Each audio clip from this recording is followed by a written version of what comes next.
नमस्कार मित्रांनो, सुख म्हणजे नक्की काय असतं या मालिकेच्या 15 नोव्हेंबरच्या भागामध्ये आपण पाहणार आहोत की राजमा शालिनीच्या तावडीतून सुटते आणि तिथून ती पळ काढते।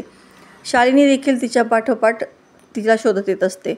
इकडे आदिराज आणि नित्या सुद्धा तिला आवाज देत तिला शोधत असतात। राजमा मोठमोठ्याने आई बाबा अशी धावा करत असते। शालिनी तिच्या मागे तलवार घेऊन धावत असते। राजमा धावत धावत नदीच्या किनाऱ्यावरती येते। तिथे बायका धुणं धुत असतात। शालिनीच्या हातामध्ये तलवार असते आणि ती खूपच चिडलेली असते। हा सर्व प्रकार पाहून तिथील बायका किंचाळतच तिथून निघून जातात। धोबी घाटावरती कपडे वाळवलेले असतात, त्यांच्या पाठीमागे राजमा लपते।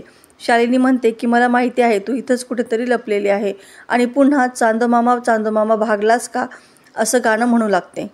ते गाणं ऐकून राजमा खूपच घाबरते आणि तिला पूर्वीची आठवण होते। शालिनी तिला शोधतच येते। तिला साडीआड राजमाची चाहूल लागते। ती जोरातच साडीतून तलवार खुपसते, पण त्या ठिकाणी राजमा नसते।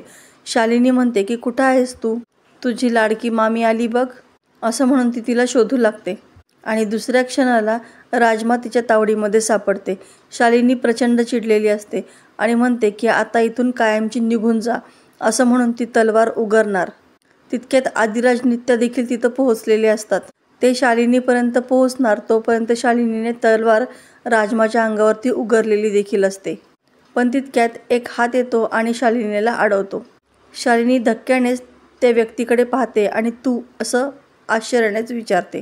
तर मित्रांनो, राजमाला अचानकपणे वाचवणारा हात तो कोणाचा असेल हे पाहणं अतिशय रंजक ठरणार आहे। धोबी घाटावरचा हा थरार अतिशय भयानक आपल्याला पाहायला मिळणार आहे। तर अशाच नवनवीन व्हिडिओ अपडेटसाठी चॅनलला सबस्क्राईब करा, नोटिफिकेशनसाठी बेल आयकॉन अवश्य दाबा। व्हिडिओ पाहिल्याबद्दल धन्यवाद।